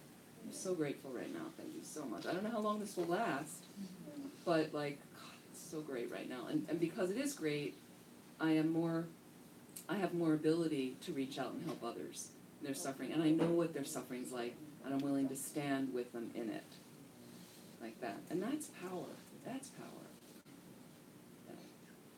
So let me talk about some of her other things that can help when we're the opposite of, okay, so she says, cultivating authenticity, can you do this in your life?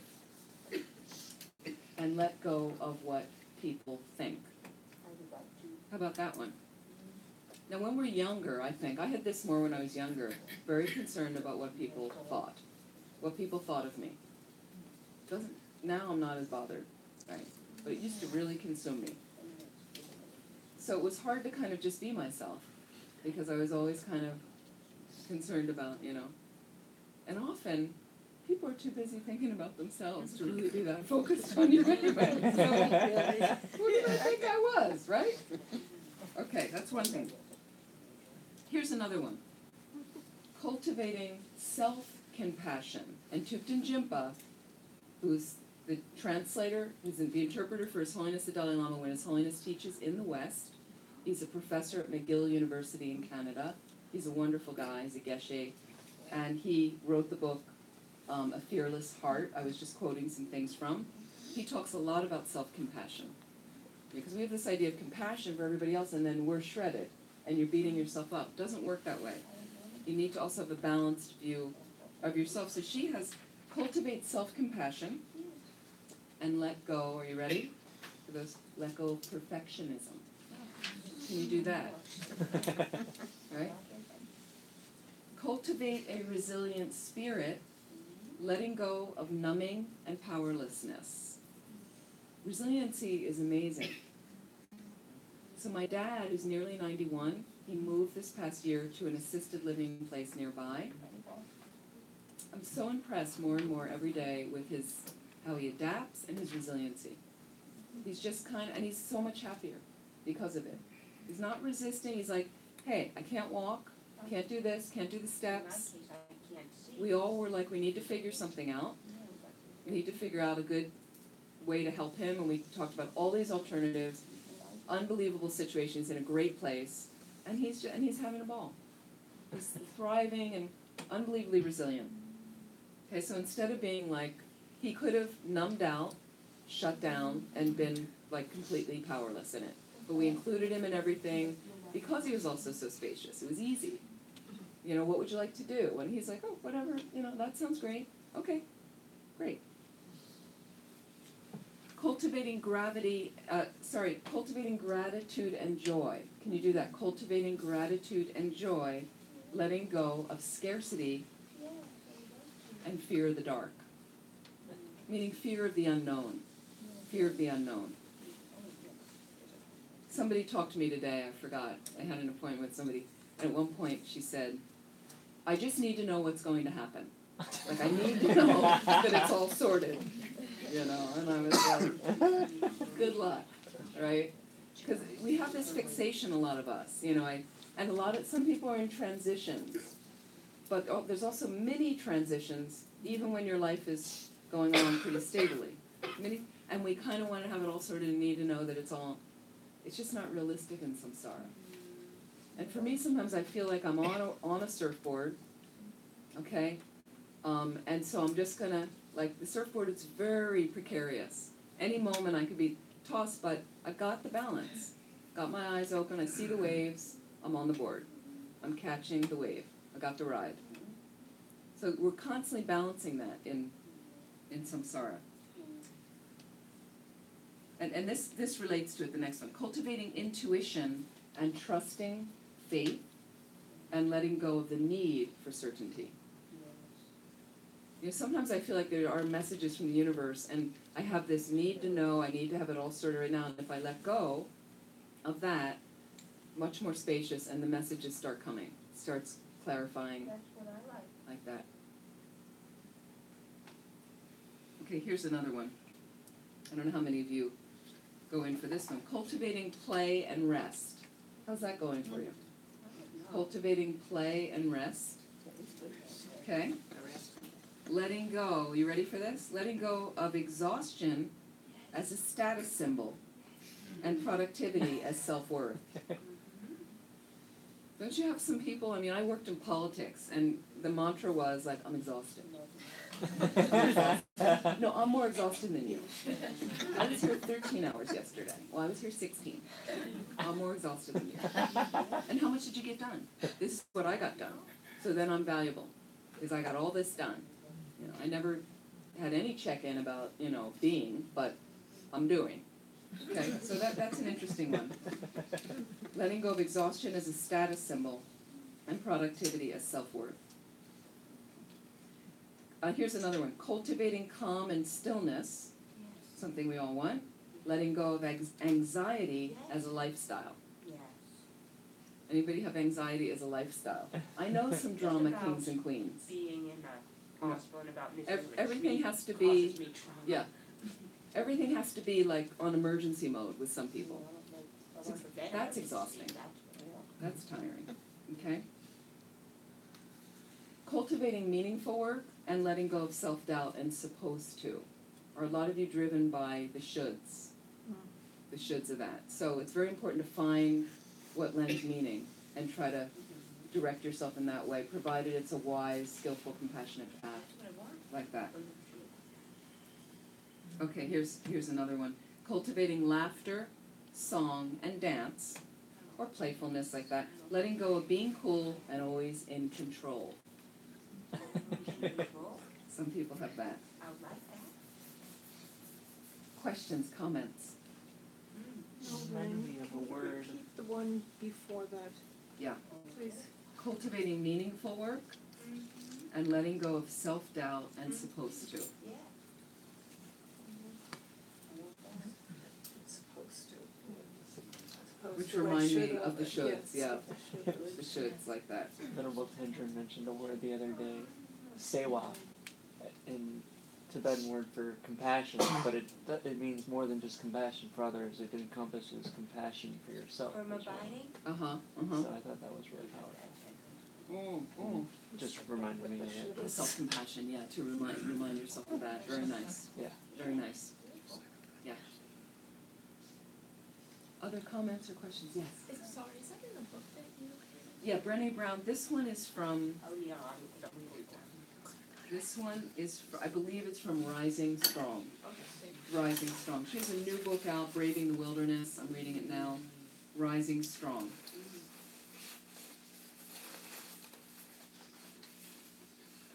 Yeah, she has a lot of books, so I like just some practical things, and she takes you through different things. Can be very helpful. The audiobook. Amy, is emptiness form of attachment? Would it be connected? Emptiness is what would really cut attachment for you, because you understand we're most attached to our kids, let's say, probably. And then from there, we're attached to our most intimate relationships. It's people we get attached to. Some people are attached to stuff, but that's less meaningful. So if you're very attached to people, understanding the emptiness of how they exist, children come through your body, for instance, and my mom used to say they're like a loan, they're loaned to you, kids. So they come through your body, they're with you for a while, but they go on to lead their own lives.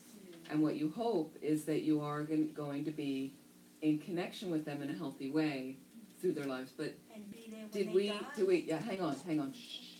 Did we listen to what our parents wanted us to do all the time? So you expect your kid to follow exactly what you're, and then you can actually analyze the emptiness of your kid. They are labeled, for instance, that name, if you want to say Lorne, on the body and mind of who he is, on his aggregates, on a certain configuration of him. That's how he comes into existence. Of course you have a closer karmic connection with your kid, and you're going to have much more attachment. And they say the hardest thing is to not have attachment with particularly your children and your loved ones. It's one of the hardest things, I think, especially for mothers, because if you have the person come through your body, it's a very unique experience for people. So Lama Yeshe used to say, it's very difficult to not have attachment in relationship and to not be attached. Okay, so the one thing you want to do is, the more you meditate on emptiness regularly, the mind starts to starts to see a more like dreamlike nature to things. So when you notice big attachment coming up, I need him to do this, I want him to be here, and take a breath and realize like the universe is unfolding how it is according to the karmic seeds in my mind. There's only so much I can do. How great that I have this person in my life for this many years, and they're who they are and who they've become. I've done the best I could do with them, and sometimes we're suffering under some challenges our children are going through, and sometimes they're chronic, lifelong challenges that cause a lot of pain to us and them, and sometimes you're just going to be able to stand by and be there for them in the best way you can, and it's not necessarily going to be fixed and be perfect, and you'll have the love, and sometimes that's the best you can do, like that. So that's a hard one with attachment. We work on it. But emptiness meditation, and we didn't go through the meditation, but in the book How to Meditate, that I believe is in the library, and you can easily order it, How to Meditate by Kathleen Mcdonald. She's an old friend of mine, our longest nun. Venerable Sangye Kadro is her ordained name, but I think the book's under Kathleen Mcdonald. And she has a really nice emptiness meditation that is very understandable to get into it. And you can do it over and over and over, and it really starts to shift some things for you and brighten up your life and let you release some stuff you're hanging on to dramatically. I think it's really helpful.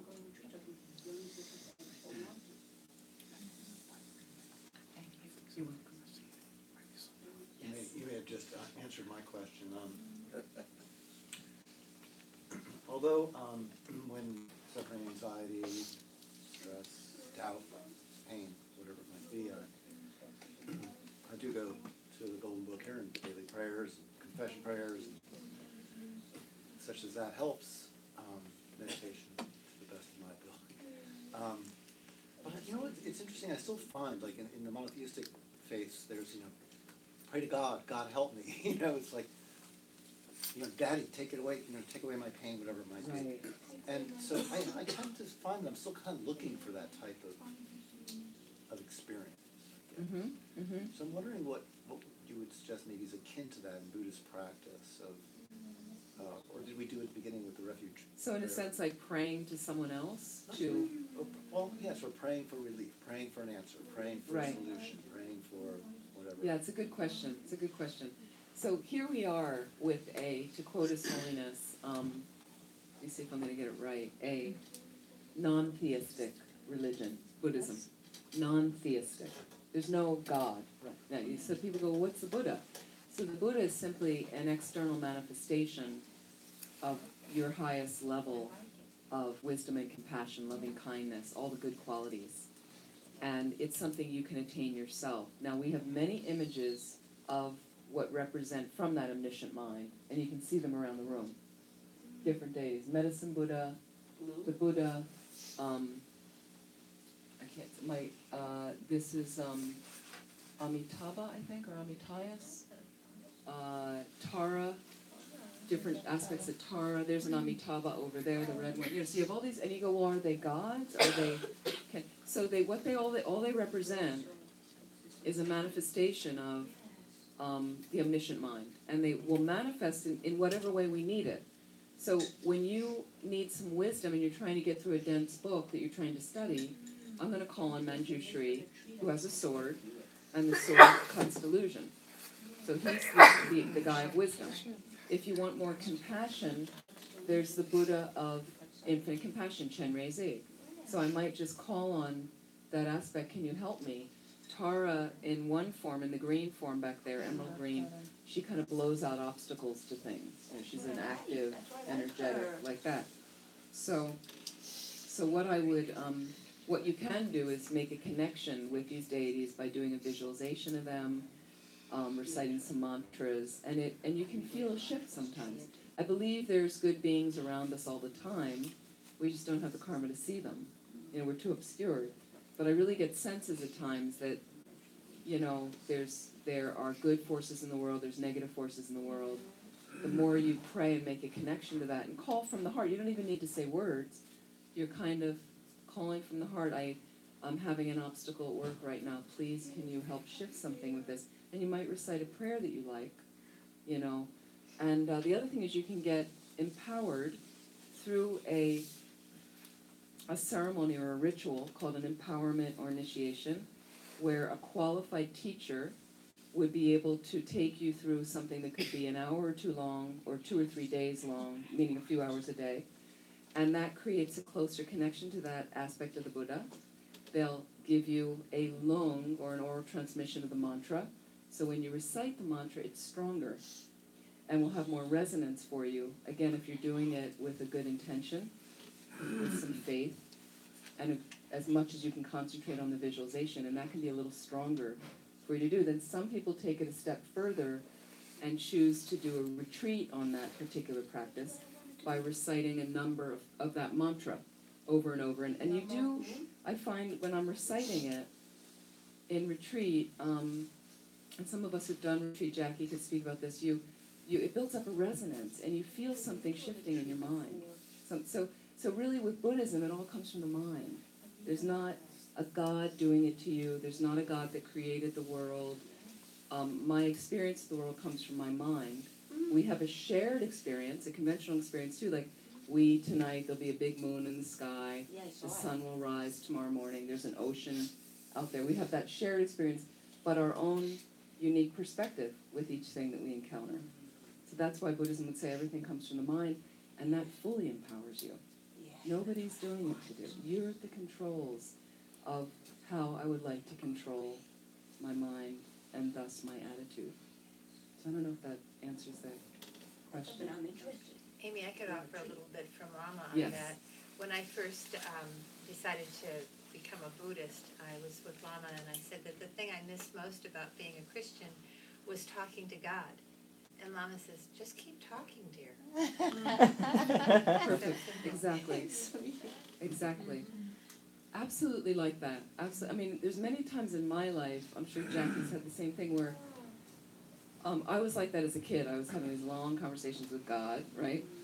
And so with the Buddha, I've been in situations, all kinds of different situations. At one time in Tibet, trying to get these things, these ritual items out, relics out for my teachers, and we were stuck for a minute, and I really was like, please help me, like, please, I know, please. And it was like that. It was the same thing, and I felt some sort of energy around me. I couldn't see anything.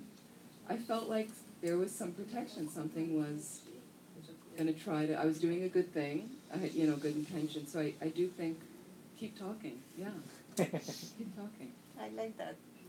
It's very nice. Everybody okay? So what I'd like to do If I don't miss the retreat, I'll be okay. in conclusion, I'd like to dedicate. What I'd like to do is take whatever positive energy we've manifested. I really want to thank all of you for coming. Thank you so much. I'd like to invest it and dedicate it in our being able to really work with the practice and work with our minds so we can feel more empowered and develop more wisdom and compassion that we can use to propel us along a path to Buddhahood, where we're then completely unlimited. I really like to dedicate it in our benefiting all living beings. I'd like to read some dedication prayers, please, on page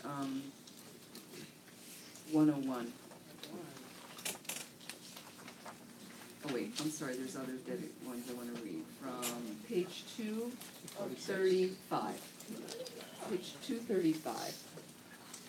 We're going to read these 3 verses.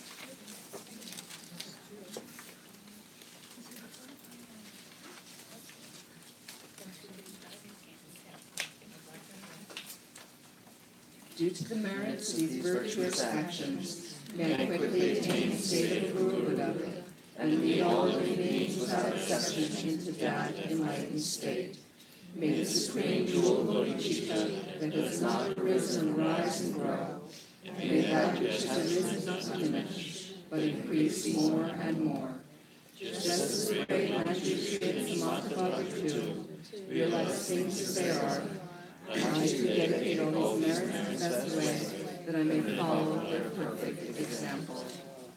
And page 244 for the short, long life prayers for His Holiness, the Dalai Lama and Lama Zopa Rinpoche. I'm distracted with something. In the land encircled by snow mountains, you are the source of all happiness and good. All-powerful Chinmay Tenzin Gyatso, please remain until samsara ends. You who uphold the Sadhguru's moral way, who serves the bountiful bearer of all, sustaining, preserving, and spreading Mcdonald's victorious doctrine, who masterfully accomplish magnificent prayers honoring the 3 jewels, Savior of myself and others, your disciples, please, please, please live long. Thank you so much. I just wanted to mention, I have a few brochures, just a small flyer. This is the organization of our monks and nuns of the FPMT, the International Mahayana Institute, the IMI, and they asked me to raise some money for them. So the thing that it's hard for people to understand is we don't get support in the organization. If you are at a center, you're a teacher at a center, you're working at a center, at that time generally the center would take care of you to some degree.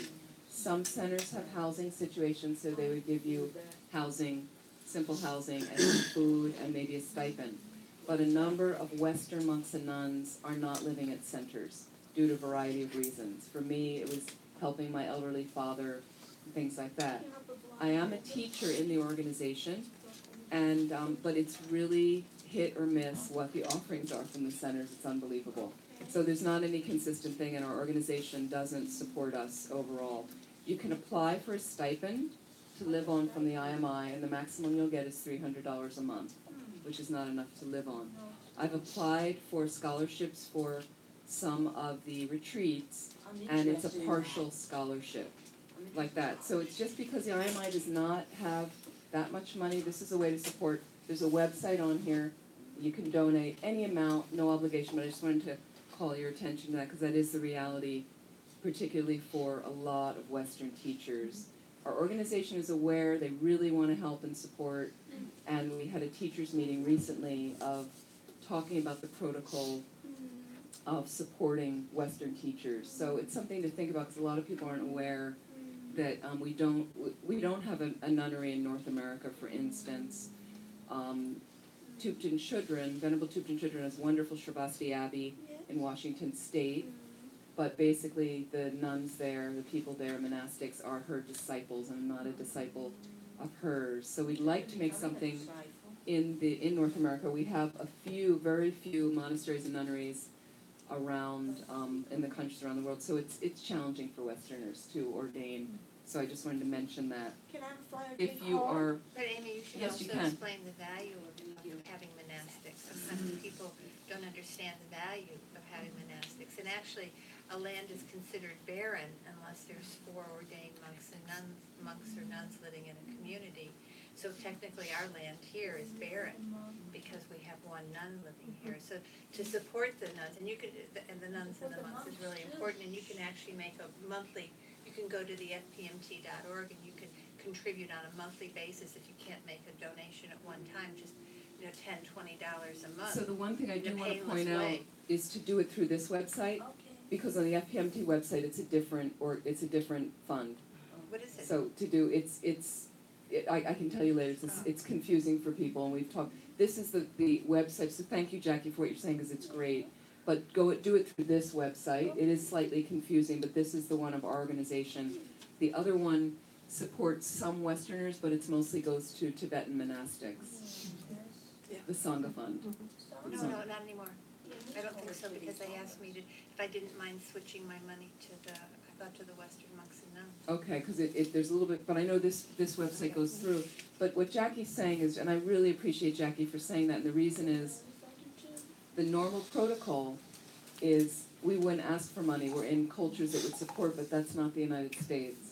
So it's very awkward for me to even have to say, and it's a very awkward situation, and it's something that our organization, I think, really does struggle with. They really want to support and help, and it's something, so I have permission to raise awareness to say, hey, this is actually the same. People think I'm like, oh, you're totally supported in that, and I'm like, no, I'm on my own, and I'm now paying the expenses of my father's house, the utilities and things like that, which is a stretch because I'm on a pretty limited income. So people, I'm very grateful. There's also people that have individually, you can give money individually to Venerable Tendrin.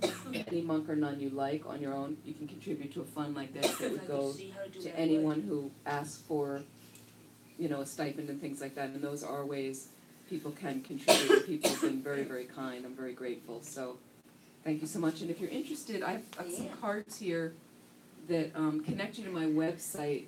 There's a number of different teachings, and if that's helpful, and it's connected to a YouTube channel. And I categorize them by topic. So that way it's easier if people want a particular topic, you can go on a death and dying thing and you can see. And there's also audio and video on the website itself, so if that's helpful.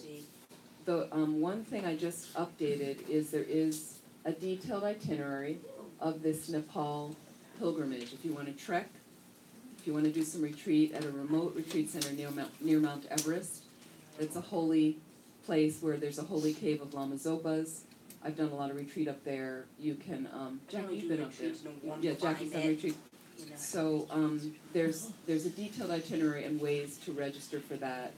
It's going to be fantastic. It's in October, so pass the word. And thank you so much for coming. Thank you very much. And I am in Miami the next 2 nights. If anybody's from down there, come on down, and look forward to seeing you next year. Thank you so much. Thank you so much. And if anyone would like to offer a kata.